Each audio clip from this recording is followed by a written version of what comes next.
Hey guys, welcome to another edition of GamingNight. Sorry about the videos not coming up as quickly as I like. Having a lot of stuff going on. I'm redoing my room, trying to get everything situated so I can put my tripod up and film some games for you guys. Because my God of War video didn't come out as good as I wanted to. I mean, this camera's okay for filming board games, but as far as filming video games, it isn't the greatest because of the graphic resolution and all that stuff. It doesn't handle glares very well as well. The only thing it's really good for is picking up audio, but even that is the only thing good about it when it comes to filming videos. So that's why I haven't done any videos. I have a lot of stuff to do, but this episode of Gaming Night is devoted to the smirk&dagger games.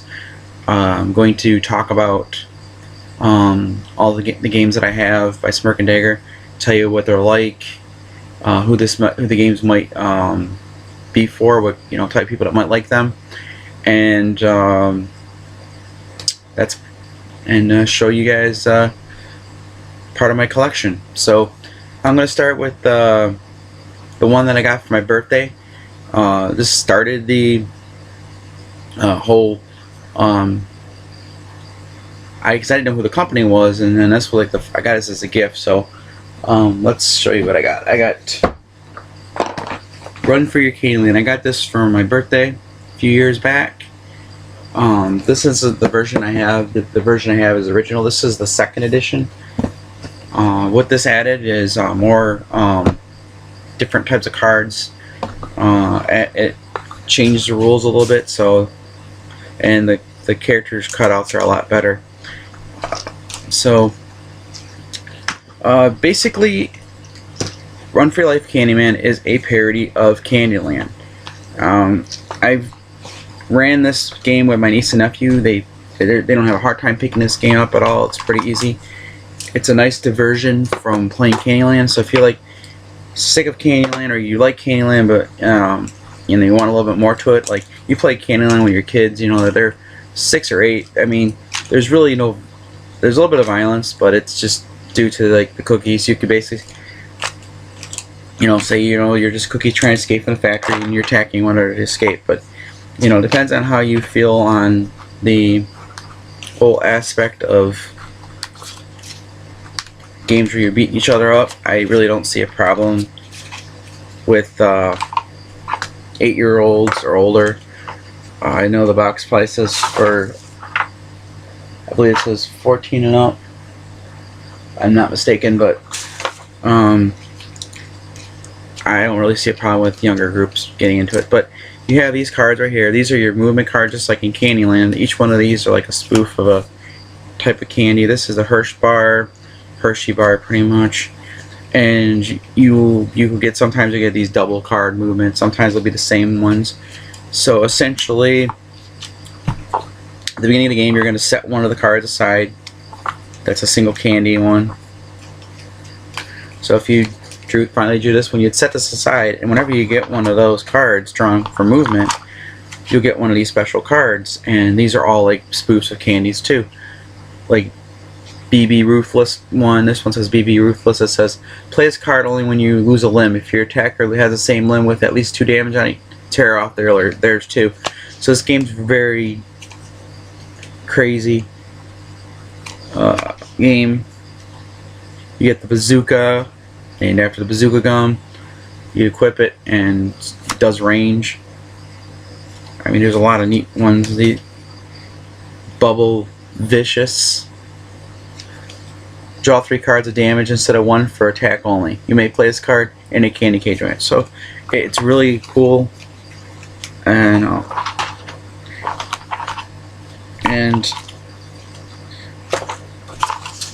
anytime you pass a player or you're within range, depending on the weapons, you cross off your damage on these little gingerbread men sheets. I went as far as me and my fiance, we got these little plushies. You can stick little pins in them, or you can even use real cookies, And this is the board.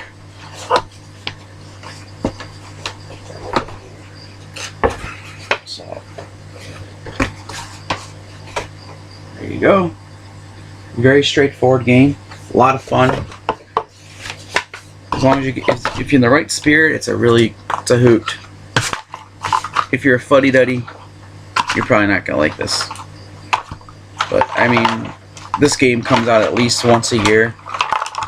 More than that, more than likely more than that, because my niece and nephew like it a lot, and my friends all get a kick out of it. So it's one that hits the table quite often. Now, the second one is the brother-in of this. This is Shootin' Ladders, and Shootin' Ladders is a spoof of Shootin' Ladders, the regular one.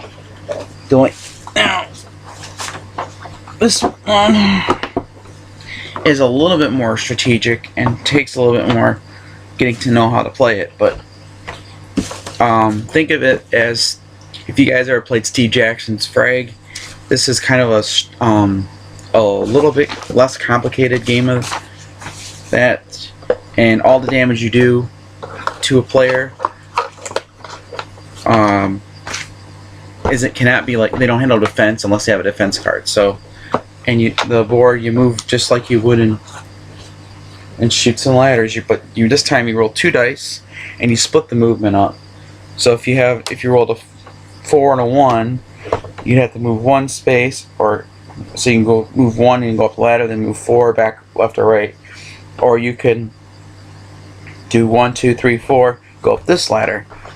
And they got like little barricades up there to prevent you from, damaging someone that's under a barricade.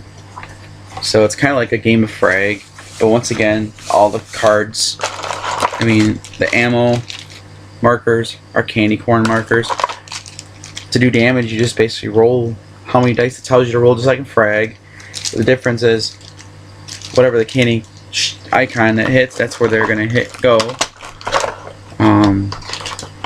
And this game, you have weapons, gear, and ammo. This is your gear. This one's double stuff.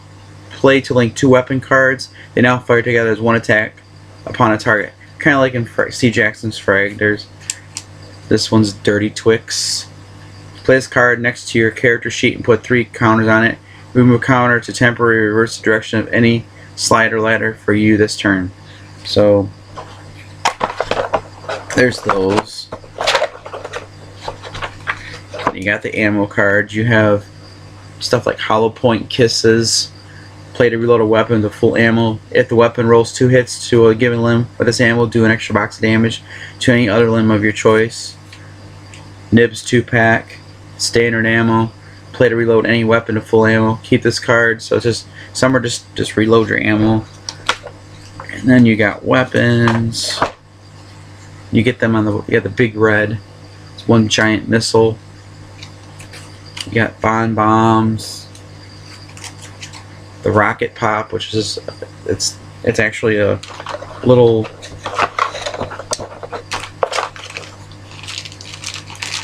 let me show you guys. Little rocket pop like that, and it goes on the board.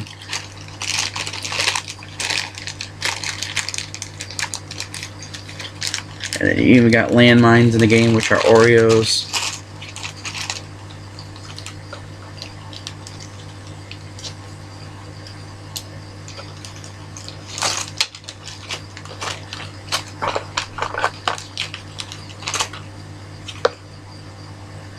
And one of them will have a little boom marker on it, so you flip it over. And the cool thing about this game is you're not trying to get to the top like you do in regular Shootin' Ladders. What you're trying to do in Shootin' Ladders is try to eliminate your opponents, or whatever the scenario is. Sometimes the scenario is whoever has the most limbs at the end of the game wins. So it's a fun one. This one doesn't come out as much, just because it's for new people. It's kind of harder to explain movement and stuff at first, but it's still a fun one when we do bring it out. Usually around the the holidays like birthdays, and whenever we feel in the mood to play it. Next one, sorry, Hex. This is your game that's pretty much equivalent to Hot Potato, but you have cards that you have to play to pass the cards.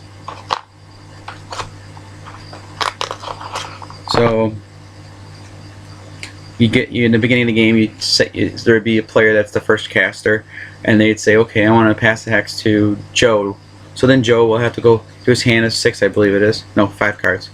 Hand of 5, and he can play cards like turn hex left, so the hex will go to the left. And then there's other ones that do other stuff like boost. Hex passes a player on either your left or right. The hex will cause the loss of additional voice, so you put a boost marker on it. So there's actually deflect across. The deflect across will actually go across instead of to your left. So the game's very quick because you only have 5 cards in your hand, and unless a card lets you draw more, you're pretty much stuck with that hex.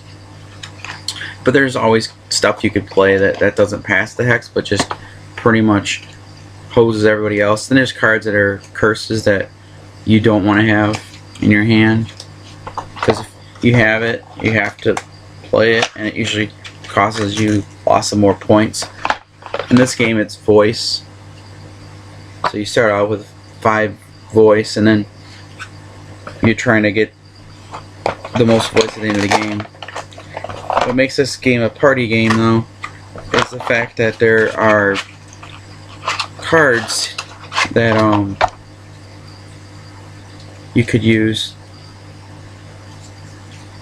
here that they're called vexed cards. This one's called Snivel. It says vexed players may not pass a hex back to the player who just gave it to them. Vexed players may not speak. If they do, they must discard a card at random. So it gets like, it's kind of like your beer and pretzel game. It's very simple to play, easy to teach, because I mean it's just all the rules are already there for you. There's even, this is the Hex XL version, which comes with the hex sticks. So you have to grab these when you get the grab sticks, and depending on what the card says when you flip it over, it's usually when you don't have a stick it's bad. Sometimes when you have a particular color it's bad. So sometimes you get lucky, and if you don't have a stick, you're the one that gets lucky. But I rarely see that happen with those cards. So it's very customizable, very quick to play, easy to teach. So you really don't have to really know a lot of the rules, how to play. You just say, hey, here's this is your cards tell you what you do, you read them, boom. There's very little downtime. As soon as you get past the hex, you're supposed to deal with it. So it's pretty easy. Alright, last but not least is Cutthroat Caverns. This is the fresh meat expansion. It has everything in there. I have all the expansions for this currently. This was the second game that we picked up. I just bought the main game, and I played with my fiance and a friend of ours, and they loved it. So then I went to the hobby shop and ordered the next expansions for it. And then my fiance would always ask, is there a new expansion for it? Is there a new expansion for it? We always tend to bring this out when we get large groups. I wouldn't recommend it for new people playing board games, because it's simple mechanics, but it's it can be very unforgiving. Because even though this is a cooperative game, it's not really a cooperative game. You're pretty much going through a dungeon, and you have a set number of encounters. Typically, I think 9, I believe it is. Sometimes you'll have more. Then there's these modules you can get. They tell a storyline. But the reason I don't recommend them for new people is it's cooperative, but you don't collectively win. There's only one winner. It's basically whoever has the most prestige at the end of the game. And you get prestige by dealing the final blow to the monster. And sometimes there's not even monsters in the game. There's actually events in the game too. And all kinds of stuff that's just really bad. I'm trying to find one for you real quick. Well, anyways, you got creatures like the Minotaur, and they all play differently. They all have stuff that just makes it really nasty. I don't think it's not an unteachable game. I just think that for people that are new to board games, I wouldn't recommend this one at all. Just because of the sheer fact that you could just, you know, you're just too nice, you're gonna lose. But if you're too rough, you're gonna lose too. This one's a riddle room. But anyways, yeah, they got stuff like that and all that kind of stuff. But what I like about it, the Cutthroat Caverns game, is that you pretty much have these cards that you're dealt, and they are your attacks for the game. Like this is attack 10, but you could do all kinds of stuff like not on my watch. You can cancel any action card. This one's called I Think He Called You Ugly Too. It says point to a player. If the creature you strike attacks this round, it will select that named player as the first of its targets, replacing the player who would otherwise have been targeted first. So there's these really nasty stuff that you could do, but if you play too nasty, you're gonna lose, because the game basically is, if you start off with 4 players, no matter how many players you are left at the end of the game, you're always going to go with whatever that is. For like example, if you have 6 players in your game and you lost 3 of them, you're still gonna be going by the hit points on this number 6 spot, which is 335. So it's gonna be all you guys that are left attacking that. So you could eventually end up hosing your other players to the point where no one can win. So you have to have teamwork, but then again, you don't want to be too soft. And then there's these event decks that came in like some of the later expansions. You can get treasure, draw from the treasure deck. So you can actually get new stuff like relics in the game. They added this customizable ability. You could remove some of your hit points, but then you get a special ability for your character. Or you can custom the characters. Like this one's called Knick Knack. He starts at 70 hit points, but he has the ability the Well Equipped, the Tactician, and the Instigator. So you can play with those in the Fresh Meat expansion. You got a whole bunch of different tokens that represents the monsters and other nasty stuff. So no 2 monsters are gonna play the same. You can hose yourself, you know, like not you know, attacking, and the next monster you fight actually, you know, is an event. So it might be based off your hit points. So you're never too sure what you're going to get in the game. But I'll definitely tell you, this is a game that, you know, you get a ride. It takes you for a ride. So if you like dungeon crawl games and don't mind a little bit of take that game with it, I would highly recommend picking up Cutthroat Caverns,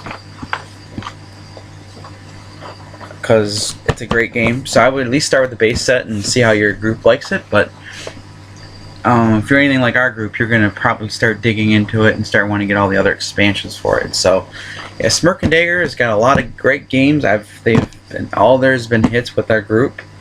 We haven't played a game that we haven't liked by Smirk and Dagger, and we're all looking forward to the Dread Curse game that's coming out this year.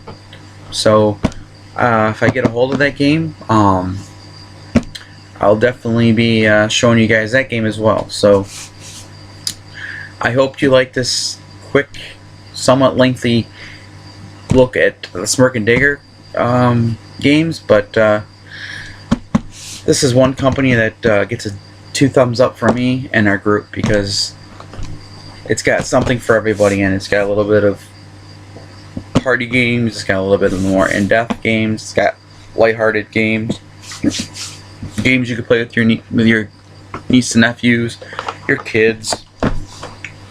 It all depends on what you deem appropriate for your gaming group. So with that being said, I'll see you guys next time with another video.